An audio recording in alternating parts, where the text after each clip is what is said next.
मैंने 2-3 महीने पहले वीडियो बना के कहा था कि अब परीक्षा से 1-2 दिन पहले हम बात करेंगे कि परीक्षा हॉल में क्या ध्यान रखना है, किस तरह से चीज़ों को मैनेज करना है। पिछले 1 वर्ष से 2 वर्षों से आप बढ़िया तैयारी कर रहे हैं और अब अगर एग्ज़ाम हॉल में अगर ठीक से मैनेज नहीं करते हैं, तो वो सारा पढ़ा हुआ उसका कोई प्रतिफल मिलने वाला नहीं है।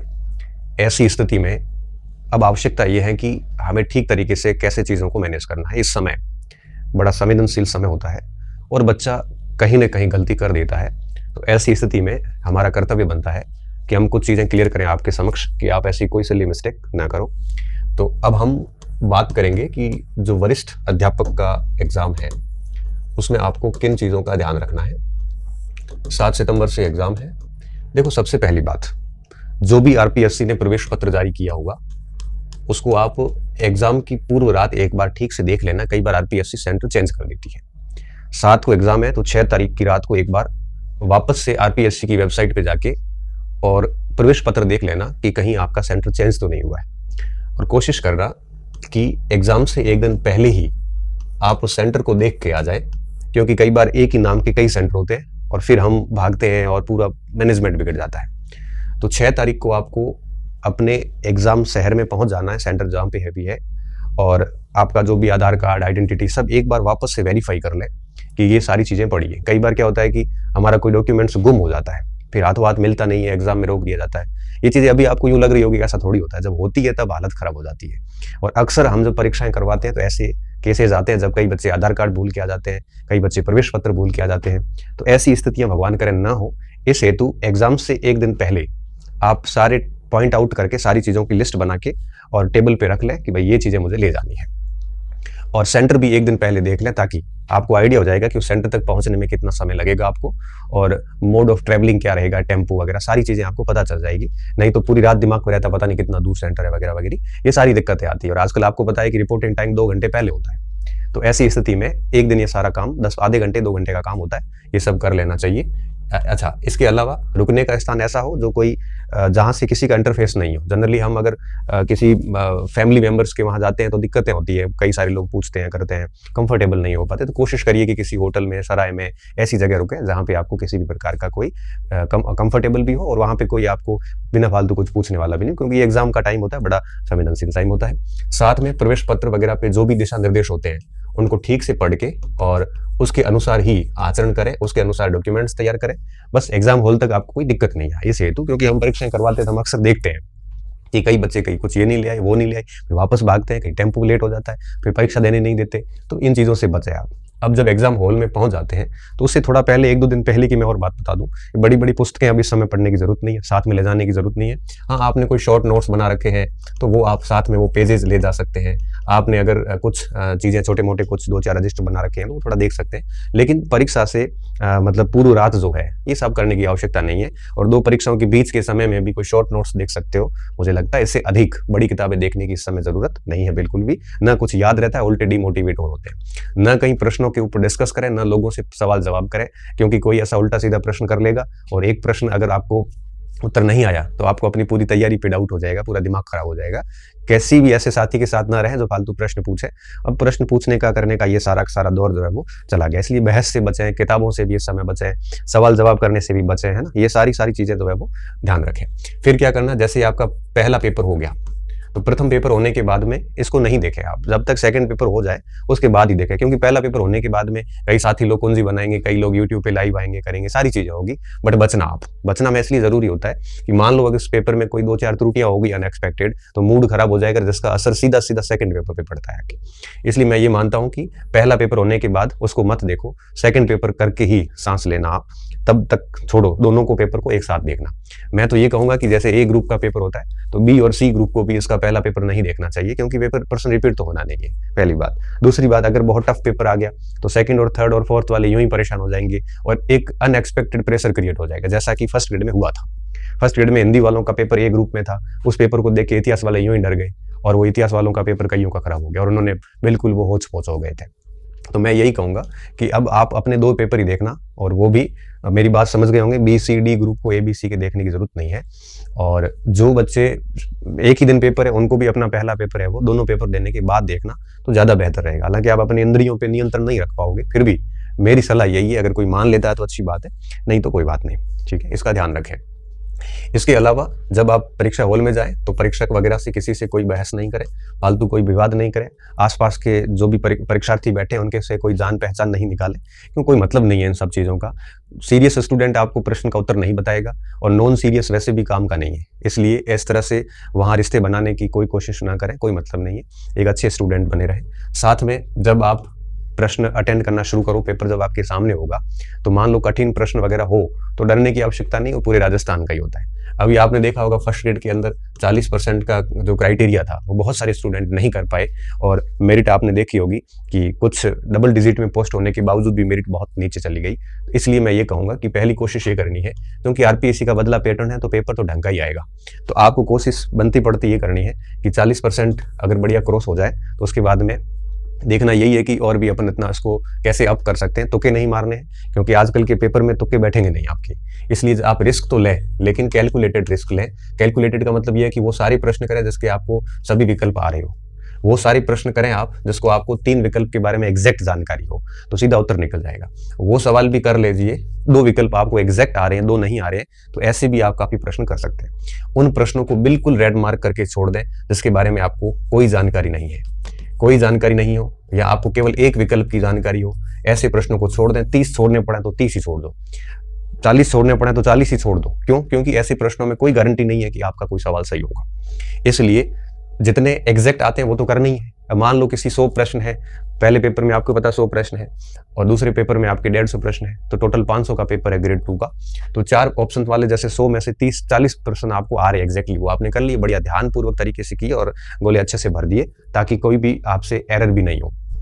उसके बाद 3 वाले तो वो तो वैसे ही हो गए साथ में, फिर आए आप डबल डिप वाले कि 2 ऑप्शन आ रहे हैं 2 नहीं आ रहे, उस पर भी पूरी जान लगाए और कोशिश करें कि वहां से कोई गलती नहीं। क्योंकि मैं देखो आपको मैं ये कहूँ कि नहीं आपको केवल वही सवाल करने जो एग्जैक्ट आ रहे हैं, तो कोई भी छात्रा ऐसा नहीं है पूरे राजस्थान में जिसको 50 या 60 सवाल, अधिकतम 50 सवाल होंगे जो एग्जैक्ट आते होंगे, उसमें भी 2-4 गलती से चले जाते हैं। तो ये थोड़ा सा क्या गलत हो जाता है, रिस्क तो लेनी पड़ेगी। ऐसा हो कि अब आप कहोगे नहीं रिस्क नहीं लूंगा, एग्जैक्ट में 55-60 ही करके आऊंगा, तो फिर कट कटा के लास्ट में 45-50 बचते हैं। इससे अच्छा ये होता है कि थोड़ी रिस्क लेनी भी जरूरी होती है, लेकिन रिस्क कैलकुलेटेड होनी चाहिए। जैसे मान लो कोई सन आ गया तो सन पे रिस्क लेना मूर्खता है। जैसे कोई गहरा तथ्य आ गया उस पर रिस्क लेना मूर्खता है। जैसे किसी परिभाषा आ गई, विद्वान का नाम आ गया, ऐसे पे रिस्क लेना मूर्खता ही है। क्योंकि रिस्क वहां ले जहां पे सब्जेक्टिव हो, मतलब आप कंसेप्चुअल प्रश्न हो, अवधारणात्मक प्रश्न हो कि कौन से कथन सही है कौन से कथन सही नहीं है, वहां पे रिस्क ली जा सकती है। तो रिस्क हमेशा जो आपके कंसेप्चुअल प्रश्न होते हैं, एनालिटिकल टाइप के, जिसको कथन कौन से सत्य है कौन से कथन सत्य नहीं है, कौन सी विशेषताएं हैं कौन सी विशेषताएं नहीं है, निम्नलिखित में से कौन सा है कौन सा नहीं है, निम्नलिखित में से सुमेलित कीजिए, दैट टाइप, मतलब इस टाइप के जो प्रश्न होते हैं उन पर रिस्क ली जा सकती है। लेकिन 1 लाइनर प्रश्न है और प्रश्न पूछ लिया गया है कि मान लो कि राजस्थान के अंदर लोकपाल अधिनियम में कितनी धाराएं हैं, अब जब आपको नहीं पता है तो 18-19 का क्यों तुक्का मार रहे हो। हाँ, अगर ये पूछ लिया कि लोकपाल अधिनियम के दायरे में कौन सा नहीं है, 1 2 3 2 3 4, यहाँ सोच के थोड़ी रिस्क ली जा सकती है कि हाँ यहाँ ली जा सकती है, बट धाराएं पूछिए, आपको धाराओं का कोई आइडिया नहीं है, छोड़ दो आप उसको। अब मान लो पूछे कि लोकपाल अधिनियम कब आया, 4 डेट आ गई उसमें और पीछे सन आपको पता है लेकिन 4 डेट आ गई है, अब आपको डेट का कोई आइडिया नहीं है, छोड़ दो उसको। क्यों? क्योंकि ऐसे तथ्यों पर रिस्क लेना मूर्खता कहलाता है। तो कोशिश करना कि जो तथ्यात्मक प्रश्न हो वहां पे रिस्क लेने से बचें आप। तथ्यात्मक प्रश्न पे कब रिस्क लें आप, जब आपको 2 ऑप्शन एग्जैक्ट पता है कि ये हो नहीं सकता, शेष 2 ऑप्शन बचे हैं, उसमें भी कोई डेट वगैरह है, तो मुझे लगता है बचना चाहिए। रिस्क वहां लें जो सब्जेक्ट आपका बहुत अच्छा है, जैसे राजस्थान की हिस्ट्री आपकी क्लास है एकदम पढ़ी हुई शानदार, मनोविज्ञान आपका बहुत अच्छा पढ़ा हुआ है, तो वहां आप रिस्क ले सकते हैं। क्यों? क्योंकि वहां आपका समझ बहुत अच्छी है। जैसे जो सब्जेक्ट आपका बहुत अच्छा होता है उसकी समझ भी आपकी बहुत अच्छी होती है, और जहां समझ अच्छी होती है निश्चित तौर पे वहां पे आप रिस्क भी लोगे तो डेफिनेटली आप वहां से अच्छा आंसर निकाल सकते हैं। उन बिंदुओं पे रिस्क न लें जो आपके पहले से कमजोर है। जैसे मान लो कि आपका कोई ऐसा पोर्शन जैसे करंट अफेयर्स बहुत अधिक पढ़ा हुआ नहीं है, और अगर वहां पे जाके आप रिस्क लेते हैं तो नुकसान क्या होगा कि गलत जाने के चांसेस 100% रहते हैं, 100% चांसेस रहते हैं कि गलत जा सकता है। इसलिए कोशिश करें कि ऐसे बिंदुओं पे रिस्क बिल्कुल नहीं ले। तो रिस्क कहाँ ली जा सकती है? अवधारणात्मक प्रश्नों पे ली जा सकती है, जो आपका सबसे मजबूत भाग है वहां पे रिस्क ली जा सकती है। आपका आपके जितने भी कमजोर पोर्शन है वहां पे रिस्क का प्रयास ना करें, क्योंकि वहां रिस्क लोगे तो आपकी समझ है नहीं, और समझ नहीं है तो निश्चित तौर पे वहां पे गलती हो जाएगी। तो कोशिश ये करें कि आप जो है वो 100 में से लगभग 80-85 सवाल अटेंड करने की स्थिति में आ जाए, है ना। ऐसा भी नहीं है, क्योंकि इतना कठिन पेपर भी नहीं आता कि आप 60-65 अटेंड करके आए, क्योंकि देखो मैं तो ये कहता हूं कि अटेंड करना वरना सारा पेपर के नेचर पे डिपेंड करता है। फिर भी एक अच्छी तैयारी का स्टूडेंट 80-85 सवालों तक आराम से चला जाता है। अब ऐसा भी मत करना कि सर ने कहा 80-85 और बहुत टफ पेपर आ जाए तो 80-85 छोड़ो 60-65 पे भी काम हो जाता है। ये आपको परीक्षा हॉल में समझना है। अच्छा, अगर सरल प्रश्न आ जाता है तो वहां पे आपको बहुत अधिक घमंड में नहीं आना है, उछलना नहीं है। अभी पटवारी एग्जाम में पेपर बहुत सरल था, लेकिन बच्चों ने जल्दबाजी कर ली और फिर उसको केयरलेसनेस के चक्कर में गलतियां कर दी। तो सरल प्रश्न आता है तो ज्यादा उछलना नहीं है, उसको भी बढ़िया अच्छे से हिंदी इंग्लिश में पढ़ के और बहुत तरीके से एलिमिनेट करके आंसर देना है। बहुत कठिन आ जाता है उसको भी अच्छे से पढ़ना है, 2-3 बार और प्रयास करना है, और उसके बाद उसमें डरना नहीं है, क्योंकि कठिन है तो सारे राजस्थान के लिए है, आप अकेले के लिए नहीं है। ये भी कोशिश करनी है। और मध्यम स्तर के सवाल, मैं तो ये मानता हूं कि सवाल संख्या 1 से लेके और अंतिम सवाल तक कोई भी सवाल कठिन नहीं होता, कोई भी सरल नहीं होता। आप तो बस हर सवाल पे जान लगाइए। आपको एक एक सवाल को बहुत तरीके से पढ़ना है और बहुत तरीके से उसको सोचना है, और उसके बाद में बहुत ही अच्छी तरीके से उसको अटेम्प्ट करना है, और फिर उसके बबल भर देने हैं। तो इस तरह से कोशिश करनी है, आपको बिल्कुल लापरवाही नहीं करनी है। जिस भी स्टूडेंट ने अच्छी तैयारी करी है, साल भर से मेहनत कर रहा हो या 6 महीने से मेहनत कर रहा हो, और अब पेपर के जो 3 घंटे या 2 घंटे जो भी टाइम है, उस पूरे टाइम में हर प्रश्न पर अगर वो जान लगा लेता है लास्ट तक, बिल्कुल कैलकुलेटेड तरीके से, समझदारी भरी तरीके से, तो वो फेल हो ही नहीं सकता। इन चीजों का ध्यान रखना। और एक और आखिरी बात कि स्टार्टिंग में कई बार कठिन प्रश्न होते हैं, तो लोड नहीं लेना है। आप आराम से 10-12 सवाल देख लो, और उसके बाद में 10-12-15 सवाल देखने के बाद में फिर वापस पहले प्रश्न पे आके कर सकते हो, क्योंकि स्टार्टिंग में एग्जाम माइंड जो है वो एग्जाम के अकॉर्डिंग नहीं होता। तो कई बार स्टार्टिंग में जब प्रश्न पढ़ते हैं तो बड़े कठिन से लगते हैं, फिर वापस देखते हैं तो थोड़े वो आसान भी लगने लगते हैं। ये चीजें ध्यान रखें। जिन बच्चों के कंफ्यूजन की दिक्कत आती है तो उनको ऑप्शन के ऊपर प्रश्न पत्र रख लेना चाहिए। प्रश्न पढ़ने के बाद सोचिए उसका उत्तर क्या है, फिर प्रश्न पे प्रश्न पत्र हटाइए, उसमें अगर वो ऑप्शन पढ़ा है तो राइट क्लिक करके उसको कर लीजिए। तो कोशिश करें कि ऑप्शन अधिक ना देखें, ऑप्शन तभी देखें जब ऑप्शन देखने की जरूरत महसूस हो। इस तरह से चले। प्लस जब गोले आप भरते हो, ओएमआर शीट भरते हो, तो कोशिश करें कि पार्ट वार भरें। जैसे मान लो फर्स्ट पेपर है तो फर्स्ट पेपर में पहले इतिहास, जैसे पहले 20 प्रश्न कर लिया आपने, तो 20 प्रश्न बढ़िया कर लिए, उसके बाद 20 प्रश्नों के अंदर जैसे आपने जो भी कर लिया वो गोले भर दें, तो स्ट्रेस रिलीज होगा कि भाई मेरे 80 बचे हुए। उसके बाद 20 और कर लिए, फिर 20 के गोले भर दिए। इस तरह से 20-20 के 5 स्लॉट में काम कर लो आप। आधे घंटे में आराम से काम ये हो जाता है। आधे घंटे में क्या, 20 प्रश्न करने में 20 मिनट लगते हैं। और उसमें जहां जहां बहुत सोचने की आवश्यकता है उनको छोटा सा क्लिक करके छोड़ दें, उसके बाद में उसको अटेम्प्ट करें। बहुत समझदारी भरा स्टूडेंट होना चाहिए आपका दिमाग, बट ऐसा कहीं पर भी नहीं हो कि जल्दबाजियां कर लो। या कई बार मैं बच्चों को देखता हूं कि बहुत जल्दबाजी करते हैं, फटाफट जैसे कहीं बाहर जाना हो। कई बच्चे ऐसे होते हैं जो 2-4-10 प्रश्न कठिन देखने के बाद पसीने आ जाते हैं। वैसे स्टूडेंट नौकरी के सच में लायक ही नहीं। स्टूडेंट ऐसे बनिए तो पहले से लेके 100% तक मजबूती के साथ जैसे योद्धा लड़ता वैसा होना चाहिए। एक बार की बात है, मैं पेपर देने गया था, मुझे याद है आईएएस का पेपर था, 2012 था 13 था। मैंने प्रश्न देखना शुरू किया, 1 से लेके लगभग मैं 12-14 प्रश्न तक गया, एक भी सवाल मुझे नहीं आ रहा। मैंने कहा यार तो बहुत टफ पेपर है। फिर मैंने पीछे से स्टार्ट किया, पीछे से भी सेम कंडीशन बनी हुई थी। फिर मैंने माइंड सेट तय कर लिया कि बेटा पेपर बहुत हार्ड है और इसमें अगर 40% होगी तो भी नौकरी लग जाएगी। ये सोचने के बाद फिर मैंने वापस पूरे 100 सवालों पे काम करना शुरू किया। गोले करता गया, देखता गया, 30-32% मैंने छोड़ दिए और 70-75 सवाल, मुझे लगता है 70 सवाल मैंने अटेंड कर लिए। रिस्क भी बहुत कैलकुलेटेड तरीके से, लेकिन कभी कहीं पर भी न धैर्य खोया और न ही मैंने अपना एक प्रकार से टेम्परामेंट खोया। बड़े अच्छे तरीके से पेपर अटेंड किया। ये लग गया कि पेपर बड़ा टफ है, और बाद में मेरा प्री भी पास हुआ और उसकी कट ऑफ जहां तक मुझे याद है 50% क्रॉस नहीं हुई थी, और मेरा स्कोर लगभग मुझे लगता है 55 प्लस था 100 में से। सी सेट का टाइम था, पहली बार शायद सी सेट हुआ था उस समय। इसलिए मैं कह रहा हूं कि आपको धैर्य नहीं खोना है। पेपर सरल आता है तो कोई बात नहीं, आराम से अटेंड करो। और उसी साल की मैं बात करूं, उसी साल की ग्रेड 2 का पेपर था, आप वाला सेम पेपर था। और जब मैं वो पेपर देने गया तो फर्स्ट पेपर 12 का ही था, तो फर्स्ट पेपर जो है वो बहुत सिंपल था, बहुत सिंपल पेपर था। तो हमने अटेंड करना शुरू किया तो बेहद सरल पेपर था, तो धैर्य नहीं खोया, पूरे 100 प्रश्न मैंने देख लिए। और लास्ट में उसमें नंबर आए थे मेरे 193 थे या 94 थे 200 में से। अगर मैं जल्दबाजी करके 2-4 गलत कर देता तो निश्चित तौर पे मैं नीचे आ जाता। और उसी साल मैंने, ये शायद मार्च अप्रैल में ये पेपर था, सेकंड ग्रेड का, शायद दिसंबर में था, या मुझे एग्जैक्टली डेट्स तो नहीं याद है, काफी टाइम हो गया, बट हाँ साल वो सेम ही था। और उसी साल हुआ इस प्री का पेपर था, तो प्री वाला पेपर इतना टफ था, वो भी हमने बहुत आराम से धैर्य के साथ किया। और सेकंड ग्रेड का पेपर बहुत सरल था, उसको भी बड़ा धैर्य से किया, दोनों में पास हुआ।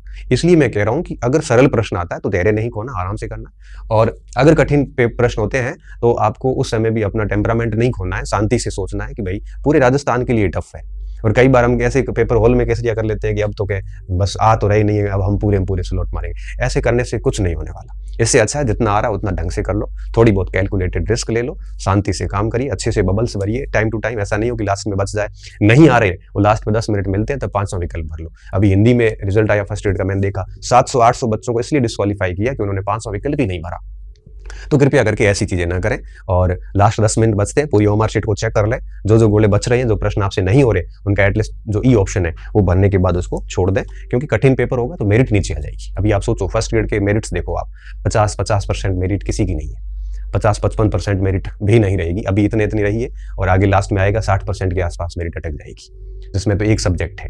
अब सामाजिक जैसा पेपर होगा तब आपको पता है उसमें 8 सब्जेक्ट होंगे, इतिहास है, इतिहास कर लिया, गोले भर दो, पहले 20-20 के हिसाब से चलते जाओ, बहुत समझदारी से काम करोगे, ज्यादा लोड नहीं लोगे तो कोई दिक्कत नहीं है। बाकी मैं आपको बता दूं जो नियति में लिखा है वो ओके रहेगा, आपने मेहनत कर ली बढ़िया तरीके से, अब बढ़िया तरीके से पेपर दे दो, जो होगा वो देख लेंगे, और अगर नहीं होता है तो कोई इशू नहीं, क्योंकि आगे और वैकेंसी पड़ी हुई है। क्योंकि आपके बहुत अधिक सोचने से, बहुत अधिक डरने से, बहुत अधिक ये ऐसे इस तरह से अस्थिर होने से रिजल्ट आपके पक्ष में नहीं आता, बल्कि आता हुआ रिजल्ट भी चला जाता है। इसलिए स्थिर रहना और बस सब कुछ ईश्वर पे छोड़ के, नियति पे छोड़ के अपना मन से पूरा 100% अच्छे से कर लो, ताकि किसी भी प्रकार की दिक्कत नहीं आएगी। और अगर कोई स्टूडेंट अगर ढंग से पूरा पेपर कर लेता है बिना किसी तनाव के, तो आराम से उसका सिलेक्शन हो जाता है। ऐसा कभी होता नहीं है कि पेपर आपने ढंग से किया और आप फेल हो, ऐसी पॉसिबिलिटी नहीं है। तो इन्हीं शुभकामनाओं के साथ मैं मेरी बात को खत्म करता हूँ। उम्मीद करता हूँ कि आपकी वीडियो काम आएगा, और पेपर की होने के बाद में अगर आरपीएससी कुंजी जारी कर लेगी टाइम पे, फिर भी अगर आरपीएससी टाइम पे नहीं करती है तो हम भी कुंजी जारी कर लेंगे, और जैसे ही पेपर हो जाता है उसके बाद अपन एक वीडियोस और बना देंगे कि अब आगे की राह कैसे तय करनी है। और हम आपके साथ हैं, हर वक्त साथ हैं। आपको बहुत बहुत शुभकामनाएं कि आप अच्छे से पेपर दे के आएंगे। हमारा आशीर्वाद शिक्षकों का हमेशा आपके साथ रहेगा। और बस लास्ट में यही कहूँगा, माँ सरस्वती अपने पर नहीं रखती। आप बहुत ईमानदारी से, बहुत अच्छे से, धैर्य के साथ में शांत चित्त होकर पेपर अटेंड करना, जो रिजल्ट मिलेगा वो आपका रिजल्ट है। ठीक है, बहुत बहुत धन्यवाद विद्यार्थियों, अच्छे रहिए, मस्त रहिए, और ढेर सारी शुभकामनाएं मेरी तरफ से।